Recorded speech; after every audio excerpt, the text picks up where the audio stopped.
It's tea time. Let's go.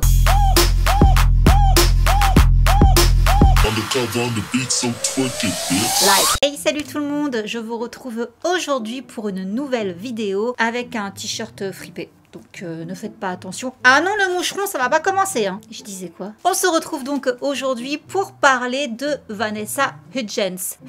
J'ai peur d'écorcher son nom, donc voilà, on va s'en dispenser, hein. On l'appellera juste Vanessa. Vanessa Hudgens est née le 14 décembre 1988 à Salinas, en Californie, et c'est donc une actrice, chanteuse, également mannequin et productrice américaine. Elle a une petite sœur qui est également actrice qui s'appelle Stella, et ses parents n'ont rien à voir avec le milieu du showbiz. Sa mère est employée de bureau et son père est pompier. Sauf que très jeune, elle va commencer à se passionner pour le théâtre et c'est dès l'âge de 8 ans qu'elle va commencer à apparaître dans plusieurs productions locales, notamment Le Magicien d'Oz, Cendrillon, Le Roi et moi. Elle va ensuite faire une publicité, puis décrocher un rôle dans une sitcom, Une famille presque parfaite en 2002 et dans plusieurs films indépendants. Par conséquent, l'école, c'était pas facile d'être en présentiel, du coup elle va rapidement poursuivre des études à domicile. À l'âge de 15 ans, elle se lance corps et âme dans sa carrière d'actrice. On la verra dans le film 13 en 2003 et c'est en 2005 qu'elle va décrocher le jackpot avec High School Musical où elle interprète le rôle de Gabriella, aux côtés naturellement de Zac Efron et Ashley Tisdale. Bon, film comédie musicale, hein, donc elle chante, elle danse, il y aura des disques qui vont être enregistrés. Elle va d'ailleurs signer chez le label Hollywood Records et c'est en septembre 2006 qu'elle sort son premier album qui s'appelle V. En 2007 sort la suite de High School Musical et le film fait encore une fois un énorme carton, il va même surpasser le premier et c'est en 2007 que Zac Efron et Vanessa vont officialiser leur relation qui avait débuté 2 ans plus tôt en 2005, donc sur le premier tournage de High School Musical. Et bon bah là naturellement hein, ça va être l'un des couples phares d'Hollywood et sur cette relation, Vanessa va dire « Tout a commencé de manière naturelle. Je n'aurais pas pu être plus reconnaissante d'avoir cette relation à ce moment-là. Nous avons créé un lien dès le début. Nous faisions tout ensemble, sinon nous ne faisions rien. » La même année, en 2007, elle va devenir ambassadrice pour la marque Neutrogena. On va pouvoir l'apercevoir dans plusieurs spots publicitaires de la marque. Et là, le premier scandale va éclater le 6 septembre 2007. On a le journal National Enquirer. Dans cet article, ils vont stipuler que des photos de Vanessa dénudée circulent sur la toile. Donc il y a un petit malin qui lui a volé son téléphone ou alors les photos les avait envoyées à quelqu'un et cette personne-là les a diffusées sur le net. Toujours est-il que voilà, ça va faire le tour du monde. On a son porte-parole qui va se prononcer sur cette affaire en disant que les photos ont été prises dans l'intimité. Et Vanessa, elle, de son côté, va dire que ces photos, elles étaient destinées à son petit copain de l'époque. Or, c'est un petit peu obscur au niveau de la date. On ne sait pas en fait si elle les avait envoyées à Zac Efron ou à un autre petit copain, Drake Bell. Alors Drake Bell, j'avais dit il y a longtemps quand j'avais abordé tout le drama sur Nickelodeon que j'allais faire une vidéo sur lui, c'est vrai que j'avais complètement oublié cette histoire. Ça viendra parce que c'est un personnage très problématique, mais en tous les cas Drake de son côté dit que ce n'est pas lui qui a diffusé ces photos, qu'il n'a rien à voir dans l'histoire. Zac, lui, refuse d'alimenter la polémique. Hein. C'est quand même sa petite amie à ce moment-là, donc il reste assez discret sur le sujet. Mais en revanche, chez Disney, ça va secouer sévère. Il va y avoir des rumeurs disant que Vanessa va être virée de Disney Channel. Elle va démentir les rumeurs, mais en fait, ce qui s'est passé en interne, c'est qu'apparemment, ils l'auraient convoquée dans leur bureau pendant toute une journée pour résoudre ce problème. L'info va très bien circuler, par contre, auprès de tous les autres poulains des écuries Disney. Donc à cette époque-là, on a Miley Cyrus, Bella Thorne, Zendaya aussi, je crois. Voilà, on a toutes ces grandes starlettes de chez Disney qui vont être bien briefées sur le fait qu'il ne faut absolument pas faire ça, qu'elles travaillent chez Disney, qu'on aime les petites filles sages, on aime les modèles en fait. Il faut être un modèle pour les jeunes adolescentes qui regardent les programmes. Et là, Vanessa, c'est exactement le genre de choses qu'il ne faut pas faire. Et ils vont également bien mettre la pression sur les Jonas Brothers qui vont en parler beaucoup plus tard. Les producteurs de Disney leur auraient dit heureusement que vous n'êtes pas comme ça et tout, on peut compter sur vous. Et les frères Jonas, ça les a un petit peu mis sous pression parce qu'ils se sont dit en fait on n'a pas le droit à l'erreur quoi. Là le message est clair, on est des modèles, si jamais on fait une boulette ou un pas de travers, c'est tout pour notre poire quoi. Ça va péter. Il s'avère que Vanessa était mineure sur les photos, donc elle a fait une boulette, ça peut arriver à tout le monde, sauf que quand tu es une star et que tu es chez Disney, ce genre de choses, ça ne passe pas. Malgré tout, en voyant les millions de dollars de recettes qu'a rapporté High School Musical 1 et 2, ils vont pas la virer. Ils vont la garder, mais ils vont lui demander de faire des excuses publiques. Donc elle va déclarer être très très embarrassée par la situation, qu'elle regrette d'avoir pris ces photos et qu'elle s'excuse auprès de tous ces jeunes fans. Ça fait un petit peu penser à Miley Cyrus qui s'était excusée de son shooting. Il n'y avait que son dos qui était dénudé. Sauf que là, en plus, Vanessa ne l'a même pas fait exprès, quoi. On lui a volé ses images. Mais bon, bref. C'est en 2008 qu'elle va un peu plus s'exprimer sur l'affaire en disant, je cite, « Les photos ont été publiées quand j'étais en vacances en Australie. J'ai eu de la chance de n'être pas chez moi. Ça aurait été énervant. Mais pour dire la vérité, je n'aime pas parler du sujet. C'était quelque chose qui devait être privé, et même si ça ne l'est plus, j'aimerais bien que cela reste le plus privé possible. Ce fut très traumatisant et je suis extrêmement fâchée que cela ait pu se passer. » Ses parents l'ont quand même soutenue en disant qu'elle avait le droit d'être nue et que de toute façon c'était pas de sa faute. Ils savent que je suis une adolescente et oui, les enfants font parfois des bêtises. Et naturellement, Zac Efron l'a aussi soutenue dans cette étape. Le 1er juillet 2008, elle sort un deuxième album qui s'appelle Identified. Et ensuite, elle part en faire la promo lors d'une tournée qui s'appelle Identified Summer Tour. Malheureusement, l'album ne rencontre pas un franc succès et elle se sépare de sa maison de disques. En 2008, sort le 3e volet de High School Musical et pour cela, elle va être récompensée pour un Kids' Choice Awards dans la catégorie actrice de film préférée. En 2009, elle va être ambassadrice pour 2 marques. On va la voir dans plusieurs spots publicitaires pour Face of Sears, Arrive Lounge et également pour la marque Echo, les chaussures. La même année d'ailleurs, elle va aussi décrocher un rôle dans une comédie musicale qui s'appelle College Rockstars. Et malheureusement, au moment de la sortie de ce film, durant l'été, donc en août, et pile là aussi, en août, vont encore sortir des photos dénudées de Vanessa sur le net. Alors là, encore une fois, après observation, les photos ont été prises quand Vanessa était mineure. Du coup, les sites qui se sont permis de diffuser ces images ont été sommés de les retirer sur le champ, tout simplement parce que c'est juste illégal en fait de publier des photos d'une mineure et c'est passible d'emprisonnement. Donc voilà, ils ont tout vite retiré, mais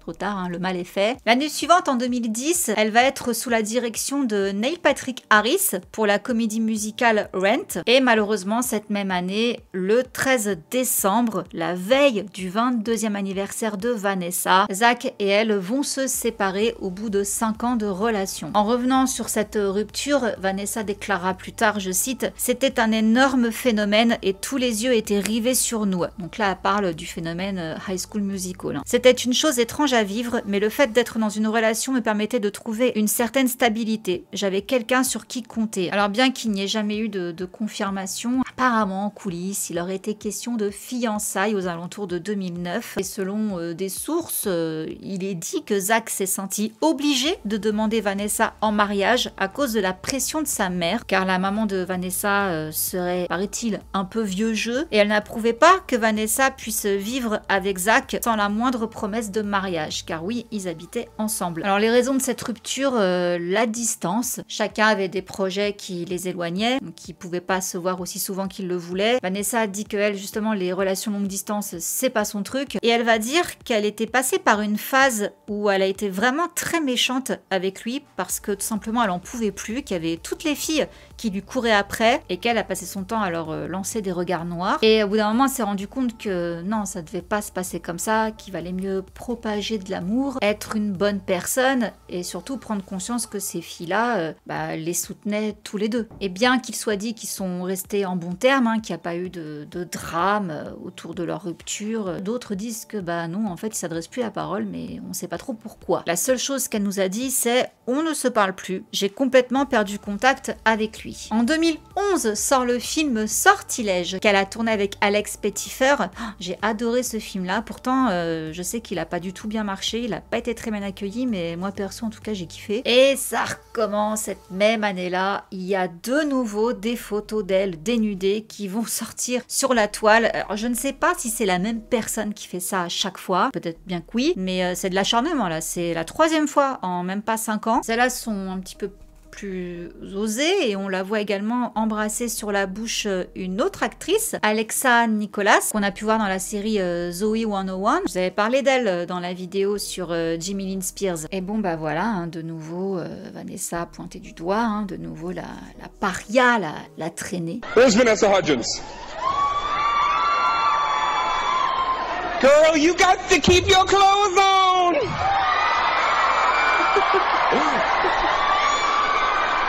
Phones are for phone calls, girl! Elle va s'exprimer là-dessus en disant qu'elle est complètement bouleversée, quoi. Elle est en colère que ces vieilles photos qui ont été prises il y a des années continuent de refaire surface. Et on a son avocat qui va déclarer « Il est particulièrement troublant que celui qui a obtenu ces photos privées semble avoir l'intention de les diffuser illégalement de manière récurrente pendant longtemps encore. » Apparemment, ces photos seraient issues de la même série que celle qui était déjà sortie en 2009. Bon, Vanessa prend encore une fois sur elle. En 2011, elle va devenir ambassadrice pour la marque Candies. Et cette même année, en septembre, elle va se mettre en couple avec l'acteur Austin Butler. L'année d'après, en 2012, on la retrouve dans un film au cinéma qui s'appelle Le Voyage au centre de la Terre 2, l'île mystérieuse. Et l'année d'après, on a pu la retrouver dans le film Spring Breakers avec Selena Gomez, James Franco et...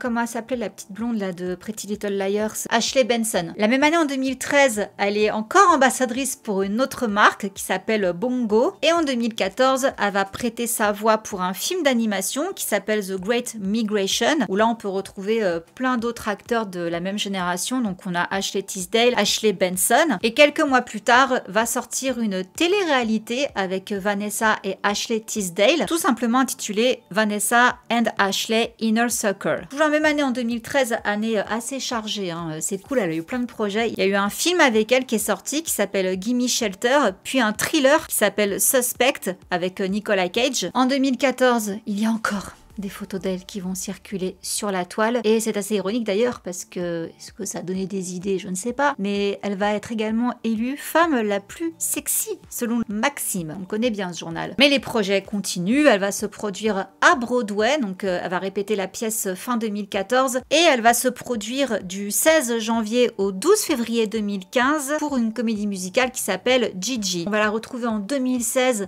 encore dans une comédie musicale. Cette fois-ci, ce sera pour Grease Live, où elle interprète le rôle de Rizzo. Et d'ailleurs, la première a lieu le 31 janvier 2016 et elle va dédier sa performance à son père qui est décédé d'un cancer la veille de la représentation. Toujours en 2016, elle va décrocher un rôle dans une série qui s'appelle Powerless, univers DC Comics. Malheureusement, même pas avant la fin de la saison 1, la série va être annulée faute de bonnes audiences. Et en 2018, elle revient en force. On va la retrouver dans plusieurs films. Elle va faire la comédie romantique Seconde Chance, Dog Days également, et dans un téléfilm de Noël produit par Netflix qui s'appelle La Princesse de Chicago. Côté musical, bon bah là vous avez bien vu, il y avait quand même une sacrée parenthèse, si on ne compte pas les comédies musicales, hein. Mais là elle va collaborer avec le duo Phantoms sur un titre qui s'appelle Lay With Me, et elle va sortir une collection de costumes en collaboration avec la marque Sweet Studio. Grease ayant été un franc succès en 2019, c'est reparti, vont refaire un téléfilm comédie musicale, cette fois-ci sur Rent.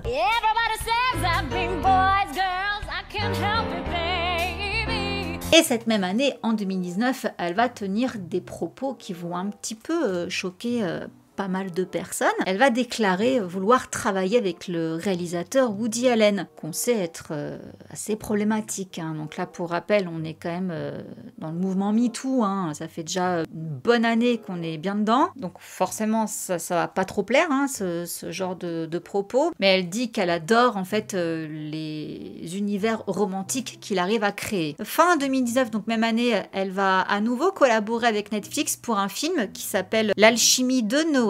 Et à cette période-là, donc des fêtes de Noël, elle annonce sa rupture avec l'acteur Austin Butler. Après quand même 8 ans de vie commune. Et là, mars 2020, en plein confinement, nouvelle polémique, elle va tenir des propos qui ne vont pas trop plaire. Yeah, till July sounds like a bunch of bullshit. I'm sorry, but like, it's a virus, I get it, like, I respect it, but at the same time, like, even if everybody gets it, like, yeah, people are gonna die, which is terrible, but like, inevitable? I don't know, maybe I shouldn't be doing this right now. Bon, vous savez bien qu'elle va se bouffer une haine incommensurable hein, sur les réseaux, donc elle va devoir s'excuser en faisant une story sur Instagram. Hey guys, so yesterday I did an Instagram live and I realized today that some of my comments are being taken out of context. It's a crazy time. It's a crazy time and I am at home and in lockdown and that's what I hope you guys are doing too. In full quarantine and staying safe and sane. Yeah, I don't take this situation lightly by any means. I am home. So stay inside, y'all. Et également en faisant un post sur son compte Twitter. Donc sur ce post, elle dit « Les gars, je suis vraiment désolée pour la façon dont j'ai pu vous offenser. Je me suis rendu compte que mes mots étaient insensibles et pas du tout appropriés à la situation dans laquelle se trouve actuellement notre pays et le monde entier. J'ai vraiment réalisé la signification de mes paroles, maintenant plus que jamais. » Cette même année a rejoint le casting de Bad Boys for Life. Je crois que c'est le 4e opus de la saga Bad Boys. Et cette même année, en novembre 2020, elle officialise sa relation avec un nouveau chéri qui s'appelle Cole Tuck, qui est un joueur de baseball avec qui elle est encore aujourd'hui. Et pour les fêtes de fin d'année, elle va tourner la suite de La Princesse de Chicago sur Netflix. Voilà le parcours de Vanessa Hudgens. Et là, très récemment, elle a fait une interview en fait où elle a révélé quelque chose d'assez particulier. Là, c'était en mars 2022. Elle a fait une apparition dans l'émission Kelly Clarkson Show, où là, elle dit qu'en fait, elle voit des fantômes. Depuis qu'elle est toute petite, elle peut leur parler, elle entend des choses, elle les voit également, et elle dit que ça a commencé toute petite, en fait, à l'âge de 8 ans. Elle raconte une anecdote où elle avait un jouet, un canard, avec, vous savez, les ficelles, là, les canards qu'on traîne comme ça, là, quand on est gosse.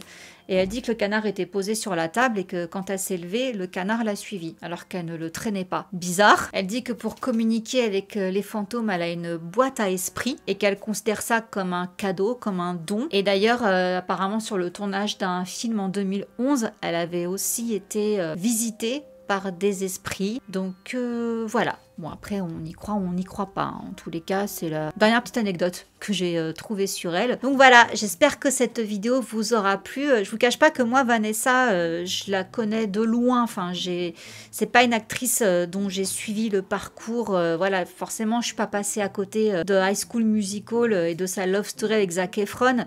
Mais moi, c'est plus dans Sortilège où je l'avais découverte. Mais après, voilà, j'étais même pas au courant du scandale sur les photos dénudées, tout ça. Mais voilà, j'avais envie de parler d'elle parce que c'est une fille issue de chez Disney et je trouvais intéressant quand même de parler de son cas. On sait très bien que les comédiens issus de chez Disney tournent mal généralement, ou du moins ont du mal à se défaire de cette image de perfection. En fait, c'est très difficile et ça pèse beaucoup sur leur mental. Mais donc voilà, j'espère que ça vous aura plu. Si c'est le cas, n'hésitez pas à liker, à partager, à commenter également. N'hésitez pas non plus à vous abonner à la chaîne si c'est pas encore fait. Et sur ce, je vous fais plein de gros bisous et je souhaite bonnes vacances à ceux qui partent. Bon courage à ceux qui travaillent. Mouah. Bisous, ciao.